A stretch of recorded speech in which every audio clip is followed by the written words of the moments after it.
sangre de Jesús y un nuevo corazón. Solo de Jesús, la sangre de Jesús, que nos recuerda. Solo de Jesús, la sangre de nosotros, y nos sanado, y nos sanado, mi Dios. Solo de Jesús, mi Dios. Jesús, que Dios en la tormenta yo nombraré, nunca cambiarás, no importa dónde esté, en tus manos está todas mis lágrimas, el mismo serás, no importa dónde esté.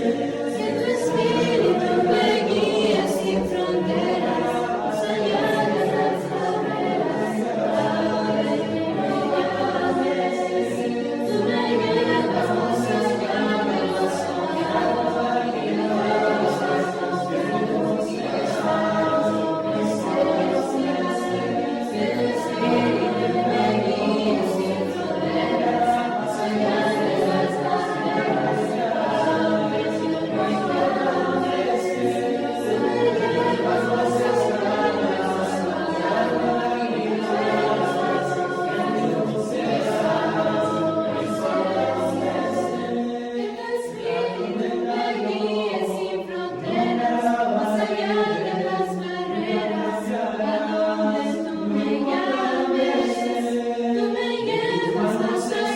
barreras, a donde tú me llames, tú me llevas más allá de lo soñado, y no dejas confiarnos y dejarnos, Estamos muy contentos, reiteramos, de estar en este hermoso evento que habla acerca de lo importante que significa nuestro rol dentro del pueblo y del rebaño del Señor. Nosotros venimos, hermanos, cada uno de nosotros viene con el interés, con el propósito de aprender. No se puede aprender a menos que esté uno dispuesto totalmente a aprender. Talmid viene de la palabra Talmud, la gran interpretación de la ley oral, de donde nace la ley de Moisés. He aquí hay dos Talmuds, el de Jerusalén y el de Babilonia. El más importante considerado es el de Jerusalén, porque se aprende totalmente en el lenguaje hebreo. Del Talmud nace lo que conocemos todos como el Talmid o el Tamidim. Y el Tamidim vendría a ser aquellos que son enseñados en cuanto a la interpretación de la ley. Pero la interpretación de la ley de Dios es más que nada algo que se vive, no algo que se habla solamente. En este sentido, cuando se traduce al español, la palabra discípulo viene de la palabra disciplina. Esto es, un discípulo es aquel que ha aprendido las disciplinas de alguien más, de su maestro normalmente, o como se decía en aquellos tiempos, de su rabí, el cual le enseñaba a ellos. Si te pusieras a pensar por qué las iglesias de Cristo no crecen en este país, especialmente en la obra hispana, la pregunta que te deberías hacer es, ¿cuántos de nosotros somos verdaderos maestros? O en este caso, ¿cuántos de nosotros somos verdaderos discípulos? Venimos a lugares como este y tal vez ya tenemos en nuestra mente todo lo que necesitamos saber. Por lo tanto, no abrimos nuestra mente para aprender otra cosa. Es complicado porque aquí venimos a escuchar algunas predicaciones, algunas lecciones, y lo difícil es que se nos llega a olvidar. Como dice el proverbio chino, si me indicas cómo hacerse, se me va a olvidar el 100%. Si me involucras en el proceso, se me va a olvidar el 50%. Pero si permites que yo lo haga mientras tú me lo estás enseñando y después me estás corrigiendo y me estás instruyendo, nunca me olvidaré de él. Estaré conforme al 100% de lo que me has enseñado. Y la parte del discipulado es, tú aprendes de las disciplinas de un rabí o de un maestro. Los miembros de la iglesia donde tú estás han aprendido de ti. Esto es, las disciplinas que tú haces son las disciplinas que ellos hacen. Es incongruente pensar o esperar que ellos hagan unas disciplinas contrarias o distintas o más altas que las que tú haces. Bonsái es uno de los árboles más bellos en la parte de Japón. Y se cuenta una bella historia de una joven que era una exitosa joven y que practicaba la parte del alfarero. Pero no hay nadie, hermanos, para trabajar el barro como los japoneses. Por lo tanto, se investigó esta joven quién era el mejor alfarero de todo Japón. Y lo contactó. Y le pidió que si le daba la oportunidad de ir a aprender de sus diseños, de la manera en que él trabajaba el barro. Lo cual él accedió. Y ella dijo específicamente, necesito aproximadamente 6 meses. Y él accedió. Y le dijo, ven y vive conmigo. Por lo tanto, ella viajó a Japón a aprender. Y cuando llegó, estaba desesperada porque automáticamente quería echar el barro al torno. Era lo que ella quería hacer. Quería ver a su maestro, al alfarero más famoso de Japón, más famoso del mundo, y quería acceder rápidamente. Por lo tanto, fue al taller y se dio cuenta que el alfarero no estaba allí. De pronto se dio cuenta que la esposa del alfarero le estaba preparando el té y la comida al mismo. Y se sentó y llegó a la mesa y dijo, me refiero a la mesa al piso porque no es mesa, y le dijo, maestro, sensei, ¿cuándo vamos a empezar? Y dice, todavía no. Dice, todavía no.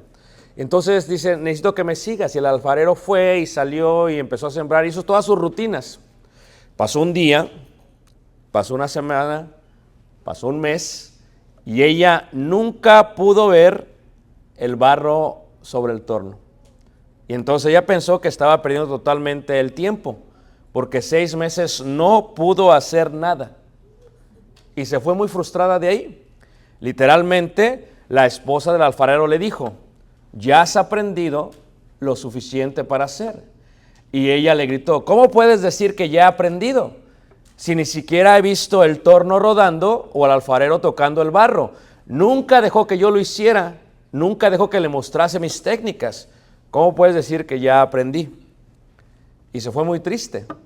Viajó aproximadamente 15 horas para llegar a América y llegó a América y después de unos días de melancolía, de enojo, de frustración porque había invertido muchísimo dinero, se preguntó, esto no es posible. Pero de pronto se sentó a la silla. Con su pie derecho empezó a rodar el torno y echó el barro. Y se empezó a dar cuenta de varias cosas que el alfarero le había enseñado. Recordó la paciencia que tenía para cosechar. Recordó la forma en que tocaba el agua y la esparcía sobre lo que había sembrado. Recordó la manera en cómo no tomaba ningún atajo, prefería tomar los caminos largos. Recordó la manera en cómo descansaba y pensaba que era de más. Recordó la manera cómo es que comía y cómo ordenaba las cosas alrededor de la mesa. Y cuando menos lo pensó, empezó a tocar el barro y empezó a imitar las cosas que no tenían nada que ver con el barro, que no tenían nada que ver con el torno. Y empezó a hacer una obra maestra que nunca había hecho jamás. Esto es, las disciplinas que no tienen nada que ver con la predicación. La forma en que vivimos es la manera en que discipulamos. Esto es, si tú vienes a este lugar, a esta reunión de predicadores, y ya vienes totalmente con tu bonsái lleno de hojas, le dijo la esposa del alfarero lo siguiente, tal vez lo que tenemos que hacer es cortar las ramas de tu cerebro para que de esa manera pueda crecer algo nuevo. Y no le entendió hasta que llegó a casa. Esto es, si tú vienes a este lugar y vienes completamente lleno de ramas, no vas a aprender lo que tienes que hacer. Si tu ministerio ya es suficiente y lo que buscas es comunión, gloria a Dios. Pero si vienes con el propósito de aprender y de cambiar la razón por la cual has administrado tanto tiempo y dices, ¿por qué esto no hace sentido? ¿Por qué no da fruto el Señor? Tal vez es porque estamos haciendo las cosas en forma distinta. Tal vez necesitamos cortar un poco de tus ramas. Cuando vemos la palabra discípulo o estudiante, es quien se dedica a entender el entendimiento de su rabí. Esto es, para persistir en tu discipulado como discipulador, la pregunta que tenemos es, ¿qué disciplinas tienes tú que le enseñas a tus estudiantes en cuanto a la escritura y en cuanto a la forma de vivir? La palabra griega es matetes, que esto es aprendiz o estudiante. Aún para las mujeres se encuentra la palabra hebrea, talmidah, tal como se le dijo a aquella mujer Tabita en la Biblia, una aprendiz, alguien que era seguidora de Jesús. Jesús nos manda a ir y hacer ¿qué? Discípulos. Pero la pregunta que hacemos es, ¿cómo está nuestra forma de ver el ministerio? Esto es, ¿cómo ministramos? ¿Quién nos sigue? ¿Y qué es lo que están ellos viendo? Y tal vez es lo que tenemos que cambiar. Lo primero que tenemos que cambiar es el paradigma que tenemos en cuanto al ministerio.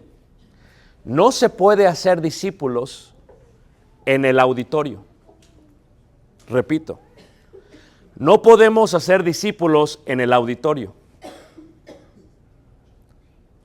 Así no es como crece la iglesia, en el auditorio. Podremos ser excelentes oradores, tener una excelente oratoria, homilética, hermenéutica, exégesis y todo lo demás, pero no se puede hacer discípulos en el auditorio. Porque la manera en que se hacía discípulos en el primer siglo es diferente a la manera que se hacen discípulos hoy, o que se espera hacer discípulos hoy. Y entonces lo que tenemos que entender es que tenemos paradigmas en cuanto a nuestro ministerio. Y decimos, yo quiero llegar a predicar así. Yo quiero llegar a exponer así. Quiero llegar a interpretar así. Pero la mejor interpretación de la Biblia no es la que se predica, sino la que se vive, decían los rabinos. En este sentido, lo que estamos diciendo es esto.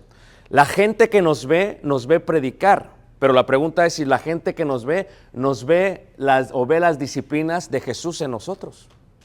Porque la mejor manera para ser consistente es regresar al origen, cómo se hiciera. Y eso es una eureka. Una eureka es un cambio de la forma en que hemos visto las cosas. Si en la congregación en la cual sirves todo está perfecto, entonces no hay necesidad de cambiar nada. Pero si vienes y dices, ¿sabes qué? Hay algo que no está funcionando bien. Hay algo que no he hecho correctamente, hay algo que no está bien, tal vez es porque estás viendo el discipulado de forma incorrecta. Esto es, cuando ves un rabí y cuando ves un maestro son muy distintos. Hay una gran diferencia.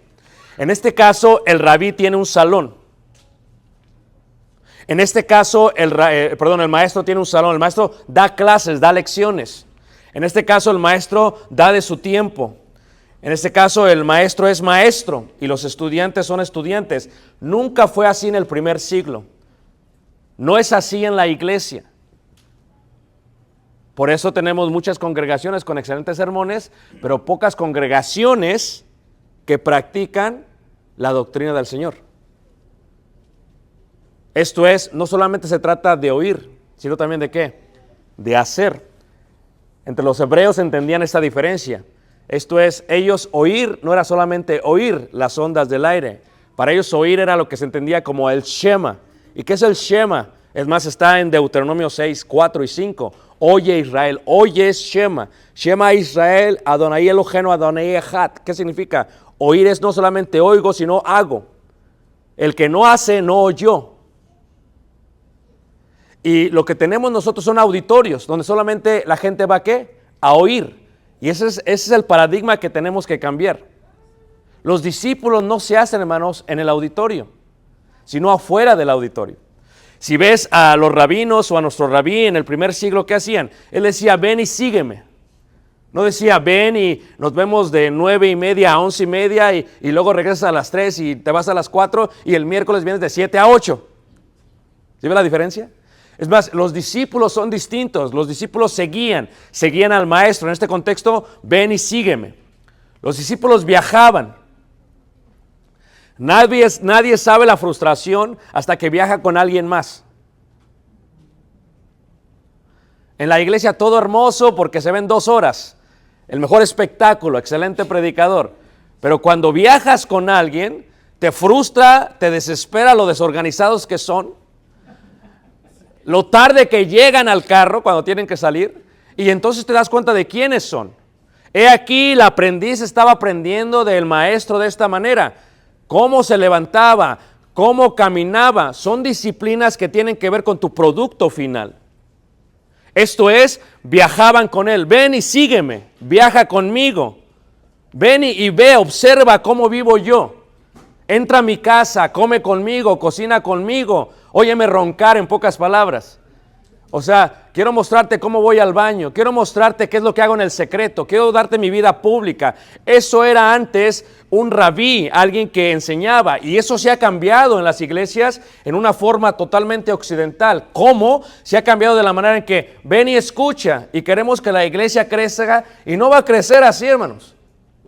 La iglesia no puede crecer si solamente oímos en el aspecto occidental. Tenemos que shema en el aspecto hebreo. Eso es ven, oye lo que te digo.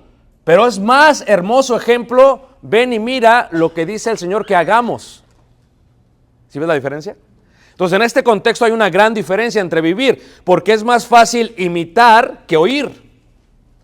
Esto es, lo que vemos de nuestros padres somos. Tenemos muecas de ellos, hablamos como ellos. Hay veces he escuchado a algún predicador, en las cruces escuchaba uno y parecía que escuchaba a otro predicador porque hace lo mismo. Eso es, se imita, pero no se debe de imitar la forma de predicar, se debe de imitar la forma de discipular. Esto es distinto, es una eureka. Esto es seguir como el rabí o como siguieron al rabí.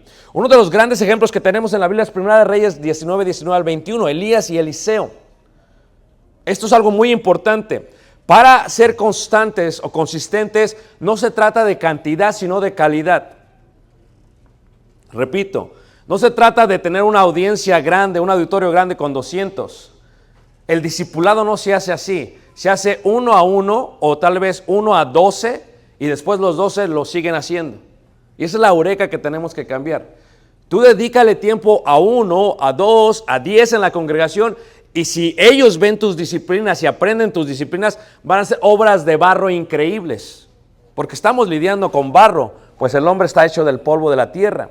Cuando vemos este concepto de Elías y Eliseo, hay muy interesante, vamos, en que Eliseo y Elías tenemos al rabí, tenemos al maestro. ¿Y qué hizo? Echó sobre él su manto. O sea, es elección divina, sí, pero también es un poco de reclutamiento humano. Lo veremos en un momento. O sea, ¿qué hace él? Pues dejando los bueyes le siguió y le dijo, te ruego que me dejes besar a mi padre y a mi madre. Y esto es lo que tienes que entender. En la Biblia, hermanos, cuando alguien va a discipular, alguien va a cambiar. Tú ves en el Antiguo Testamento cómo se llama a los hijos de los profetas. ¿Por qué? Porque el discípulo no es discípulo para el rabí. El discípulo es hijo para el rabí. Por eso se llamaba a los hijos de los profetas. O sea, tu hijo sabe cómo eres todo el tiempo. Sabe cuánto tiempo duras en el baño. Tu hijo sabe con exactitud cómo manejas tu vida, porque él vive contigo. Y en este caso, tu responsabilidad es enseñarle porque lo ves como hijo. No puedes discipular y ser constante a menos que veas a los miembros de la iglesia como a tus hijos, como Juan. Hijitos, ¿qué? Míos. Te ruego que me dejes besar a mi padre y a mi madre. Y le dice él, ¿qué te he hecho yo? ¿Elección divina? O en este caso, reclutamiento humano. Como que son los dos. Totalmente son los dos. ¿Qué te he hecho yo? O sea, tú eres el que me quieres seguir. Esta semana recibí un correo electrónico de alguien en Perú y me dice, hermano, quiero viajar con usted. Y como yo soy gente de números, lo primero que pensé es, ok, esto es lo que vas a gastar para viajar conmigo. Pero le pregunté, ¿por qué quieres viajar conmigo? Dice, es que quiero aprender de usted. Le digo, bueno, aquí hay muchos problemas si quieres viajar conmigo. Porque primero tienes que tener visa para viajar conmigo. ¿Tienes visa? Dice, no, visa no tengo. Le digo, esa es la primera parte, yo no puedo controlar esa parte. No voté por Trump, pero tampoco le puedo pedir a Trump que te dé tu visa. En este concepto, ¿qué estamos haciendo? Hay una elección. Cuando Pablo estuvo en Listra y estuvo en Derbe, hubo una elección humana, aunque era una elección divina. Esto es, ¿a quién me voy a llevar? ¿Quién se va conmigo? ¿Qué te he hecho yo? ¿Acaso yo decido por ti? Tú has venido a mí y luego yo voy a decidir si te llevo, porque es como una adopción, es tomar a un hijo por elección. En este caso, ¿qué te he hecho yo? Y luego dice la escritura que la dio al pueblo para que comiesen, después se levantó y fue tras Elías y qué, y le servía. ¿Cuál es el contexto del cual estamos hablando? Que tenemos que entender que cuando hacemos una reclutación hay muchísimos discípulos que no quieren aprender de ti o que no quieren aprender de Jesús. Y hay veces es muy difícil, hermanos, saber las intenciones de aquellas personas, pero lo podemos ver en la escritura con Pedro y con Simón. Pedro puede ver que Simón no tiene un interés por aprender. Y a veces nosotros pasamos mucho tiempo con los Simones. Y perdemos mucho tiempo, hermanos, con los Simones. Y sabemos que su interés, su enfoque no está en engrandecer el reino de los cielos, sino está en otra manera. ¿Cuántas personas no vienen a este país y cuando los vas a contratar como predicadores, cuánto me van a pagar? Me van a arreglar mis papeles como si ese fuera el fin del mundo. Espérame, ¿de qué estás hablando? Si el interés no es ese, ¿cuál es el interés? Si están viendo la prosperidad, hay un problema. Hay veces queremos discipular a alguien que tal vez no tiene el don de ser un líder. Y ese es un gran problema. A veces lo hacemos con nuestros hijos. No tienen el don de ser líderes y vemos líderes porque tenemos un conflicto de intereses. A veces vemos un hermano y decimos, este hermano va a ser muy buen líder porque me llevo muy bien con él, no me da problemas. O sea, ¿es selección divina o es ese reclutamiento humano? Como que son los dos. En cierto momento tienes que decir, ¿a quién me voy a llevar? Y Pablo dice, me llevo a Timoteo, ¿por qué? Porque vio que el Espíritu de Dios ya trabajaba en la vida de Timoteo y tenía buen testimonio para con todos. Sí lo eligió Dios totalmente, pero ¿quién decide tomarlo como hijo? Pablo. Porque vio ciertas cualidades, porque se dio cuenta que era fiel en lo poco, entonces sería fiel en lo ¿qué? En lo mucho. En este concepto, cuando vemos esto en varios discípulos, tenemos que preguntarnos, bueno, voy a tomarme el tiempo, voy a pasar mucho tiempo con una persona para dedicarle mucho tiempo para discipular, ¿no? O voy a perder el tiempo, hermanos. Déjame decirte algo, hermanos, solamente el Señor nos da de 70 a 80 años, según dice la Biblia. ¿Alguien tiene cerca de 70, hermanos? No les quiero dar una mala noticia, pero... ¿Alguien tiene más de 70? Ya no hablo con ustedes entonces. Entonces te das cuenta que tienes muy poco tiempo para invertirlo en discípulos que no quieren ser discípulos. En gente que es muy carnal. Porque piensas que de alguna otra manera tú vas a transformar su vida cuando su vida debería haber sido transformada por el Señor. Entonces tienes que tener mucho cuidado con eso, porque cuando ves el tipo de discípulos que hay hoy en día, como los había en Roma, Pablo pudo haber tomado a cualquiera de esos gentiles, pero su elección tuvo que ver con una selección divina. Esto es, elijo lo que Dios ya eligió y lo que Dios ya transformó. Y cuando uno hace un discipulado en alguien, hermanos, tienes que ser muy consciente en lo que vas a hacer. Porque vas a invertir mucho tiempo de tu vida. Te diría, si ves a una persona carnal, ¿la invitarías a vivir, a dormir en tu casa? ¿Con hijos pequeños? Y el concepto tiene que ver con ello. ¿Cómo es realmente un qué? Un discípulo. Ahora, si ves a Jesús, he aquí el compás para discipular constantemente, hermanos. El discipulado consistente, ¿cuál es? El amor, hermanos, es el compás. Nosotros a veces solamente vemos tal vez a la gente, pero ¿cómo lo hacía Jesús? ¿Cómo elegía Jesús? En cuanto a Jesús, el proceso era largo. En cuanto a Jesús, dijo, tendré que comer con los publicanos, aunque fue juzgado. En cuanto a Jesús, ¿verdad? El punto de vista de la sociedad era importante, pero era más importante el punto de vista de Dios. En cuanto a Jesús, el proceso duró aproximadamente 3 años. O sea, tomó hombres ordinarios y los hizo extraordinarios. Y vivió con ellos. Si lo único que haces en tu ministerio es discipular 12 hombres y lo haces bien, van a transformar el mundo. No necesitas una mega iglesia de 1000 miembros. Si tu enfoque está totalmente en la gente que se reúne, hermanos.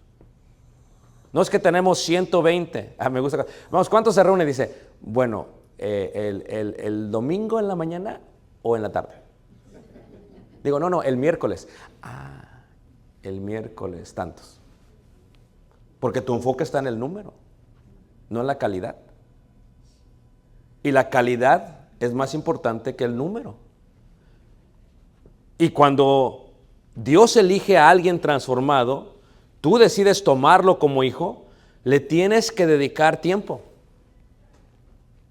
No solamente vamos a estudiar todos los martes y 1 hora y vamos a orar. No. Tienen que vivir contigo. Tienen que ver tu vida. Tienen que ver cómo vives. Si es que vives como el Señor. Porque entiendes que no es un proceso instantáneo, sino uno que requiere paciencia, enseñanza, misericordia, ¿qué? Y sobre todo amor. Y el amor es el compás de nuestro ministerio. Eso fue lo que hizo Jesús con ellos. Cuando ves a Jesús, ¿cómo vio Jesús al mundo? Con amor. ¿Cómo los eligió? Con amor. ¿A quién eligió? ¿Por qué los eligió? ¿Y cuánto tiempo luego les dedicó? Es el concepto de eso. Es más, dice la Escritura, ¿verdad? En Mateo capítulo 22, 37 dice, amarás al Señor tu Dios con todo tu corazón y con toda tu alma y con toda tu mente. Y el segundo es semejante, amarás a tu prójimo como ¿quién? Como a ti mismo. El compás del discipulado es el amor. Pero viene la pregunta, ¿quién es mi prójimo? Y lo dice muy fácilmente Jesús. Ir y hacer discípulos. ¿A todas las qué, manos? Naciones. Etnos, ¿va? Del griego. De ahí viene la palabra etnicidad. Raza, nación, pueblo, gentil. ¿Tú sabes cuando tú vas a un restaurante y no hablas bien inglés? ¿Y tienes mucha hambre? A ver, mi joven, ordena por mí. No, ¿tienes mucha hambre? ¿Sabes qué haces? Te esfuerzas. Con todo mucho quebrado, trastornado tu inglés. Can I have me hungry? Hamburger. Fries.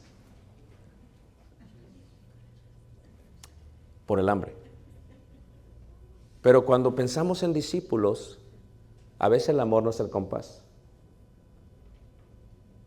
Porque solamente le predicas a los que hablan como tú.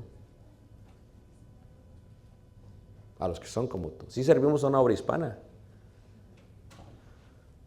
pero solamente le predicamos a un hispano. Dice, ir y predicar a todo el mundo, hacer discípulos. O sea, ¿cómo vemos a estas qué? Personas. ¿Podríamos predicar con nuestro inglés mocho, torcido, cuadrado y no sé qué? O sea, ¿cómo ves a la gente? Porque cualquiera de ellos podría ser un excelente discípulo. Y podría tocar mundos que tú nunca podrías tocar. ¿Tú crees que Jesús eligió a Leví nada más por elegirlo? ¿Tú crees que eligió a Pablo? Hermanos, todo era estratégico en una forma divina. Pablo hablaba más de 19 idiomas. Fariseo de fariseos, le daban entrada en todas las sinagogas, era excelentemente preparado por Gamaliel, tenía acceso a todo menos. ¿Tú crees que Leví, con el tipo de conocimiento que tenía en cuanto a las rutas de la vía Mari y todo lo que tenía que ver con los idiomas y la gente que pasaba y el latín y el griego, ¿tú crees que todo era estratégico, menos? Tomó hombres que se encargarían de la parte local y tomó hombres que se encargarían de la parte ¿qué? Global. Pero su compás era el amor. ¿Cómo ves a la gente? ¿Cómo ves a la gente? Unos hermanos me preguntaban recientemente, hermano, ¿no sabrás de algo para traducir? Digo, ahí en la congregación tenemos una persona de Sudáfrica y una persona de Filipinas. ¿Y cómo? Yo predico en español. ¿Y cómo? Pues les pusimos a ellos una cosa que los técnicos encontraron y traduce así. Es que cuesta caro, le dije, pero vale la pena. Porque el amor no tiene idioma. La amabilidad no tiene idioma. Y la doctrina practicada no tiene idioma. ¿Están de acuerdo con eso, hermanos? Entonces, en este sentido, cuando ves, ¿cómo los ves? ¿En qué sentido los ves? Consistente quiere decir, si solamente tengo 70 y 80 años y ya casi estoy llegando y ya estoy en overtime, ¿qué voy a hacer con mi vida? Porque al que mucho se le da, mucho se le exige. Pero a veces no es que Dios, hermanos, pon atención, no es que Dios no nos haya dado mucho, sino que lo que ya nos ha dado, como no hemos sido fieles, no nos quiere dar más. ¿Qué es lo que estamos diciendo? Estamos diciendo que si tú vieras las cosas de una forma de amor, ¿verdad? Como decía nuestra hermana ayer, me permite, hermano, en la plática que hacíamos, le decía a su nieto, no te cases con una güerita, le decía, bromeando. Pero entre la broma hay un poco de qué, hermanos. ¿O cuántas veces no ha escuchado que dice una persona, un hermano o una hermana, es que queremos mejorar la qué? No lo dije yo. No, es que estás muy moreno. ¿De dónde eres? Son conceptos de la falta de amor, hermanos.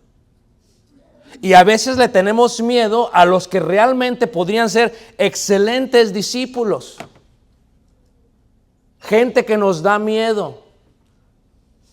¿Ah? Estamos en el río Éufrates. Estamos cerca de Irán. Y le digo, ¿qué necesitamos para ir a Irán? Y me dice el italiano, no, tú no quieres ir a Irán. Le digo, es donde quiero ir a Irán. ¿Qué necesitamos para ir a Irán? Es un concepto, hermanos, de que la gente que tú menos piensas, aún los musulmanes, podrían ser excelentes discípulos si sales del auditorio, y si sales del púlpito, y si sales de tu comodidad, y si hablas árabe, aunque sea todo torcido y quebrantado cuando pides comida. Es un concepto de visión. Esto es posible hacerlo y uno puede ser constante, porque si solamente un musulmán se convierte a Cristo, hermanos, solamente uno aprende esta disciplina del Señor Jesús, ¿qué cambio existiría en el Medio Oriente? ¿O no fue así en Latinoamérica? Que de pronto llegó un anglosajón, un americano que no hablaba y ahí empezó a predicar. ¿Cómo crees que llegó el evangelio a tus oídos? Sino a través de alguien que no vio barreras porque vio más el amor, que se sentó con ellos y que dijo, vamos a hablar de esto aunque los mismos daban miedo. Dan miedo a veces, hermanos. Es raro sentarte a comer con gente que tiene metralletas. Bueno, aquí en Arkansas y Oklahoma y Texas, pues sí, hay gente que trae pistolas, ¿a poco no? Pero pues son unas pistolitas, hermanos. ¿Ah? No es como que llegas y dan metralletas. AK-47. Pero es gente con una calidad humana increíble, amable, cariñosa. Y a veces los que estamos asustados somos nosotros, no ellos. Pero si te dieras cuenta que solamente toma un discípulo, hermanos, para transformar al mundo, dirías, ¿qué puede llegar a pasar? Yo le predicaba a uno de ellos y me dice el otro, ¿sabes qué? Dice, aquí te matan por eso. Aquí no vas a vivir si haces eso. Le digo, es que, pues, ¿cómo le hago? Casi no tengo chance de estar aquí. Dice, no, es que... ¿Tú sabes cómo es un pastor? A veces uno ve gente, hermanos, y tiene temor, porque su compás no es el amor. Y eso es lo que es la eureka que tenemos que cambiar, hermanos. El paradigma que tenemos que cambiar, hermanos. Tenemos que cambiarlo. Les decía yo a los hermanos, y llegamos ahí a Egipto, hermanos, y nos salen unos de ISIS, y me asustaron, pues están bien grandotes, porque son gente grande, hermanos. Uno va a México, a Chiapas, Tabasco, pues uno es alto. Pero uno va a Egipto y es gente alta, gente grande, gigantes, ¿eh? Y entonces me asustaron, me dice, y era una cueva, y dice, pásale. Le digo, ¿para qué? Le digo, pásale. Le digo, no, ¿ani mexicano? Le digo, no, yo soy mexicano. Me presento como estadounidense, quizá como ver, hermano. Pásale. Y yo, pues, ok, pásale. 1 de la mañana, hermanos. Pues pasamos. Siéntate. Nos sentamos. ¿Quieres pipa? No, pipa no. Yo no fumo. Té, está muy bien. Pero para sentarse, hermanos, se abren, ¿verdad? Y todas las metralletas. Y le digo, psh, psh. Le digo, dice, you know, Lignaja Pancho Villa. Dice, Pancho Villa. Psh, psh, El Chapo. Oh, yeah.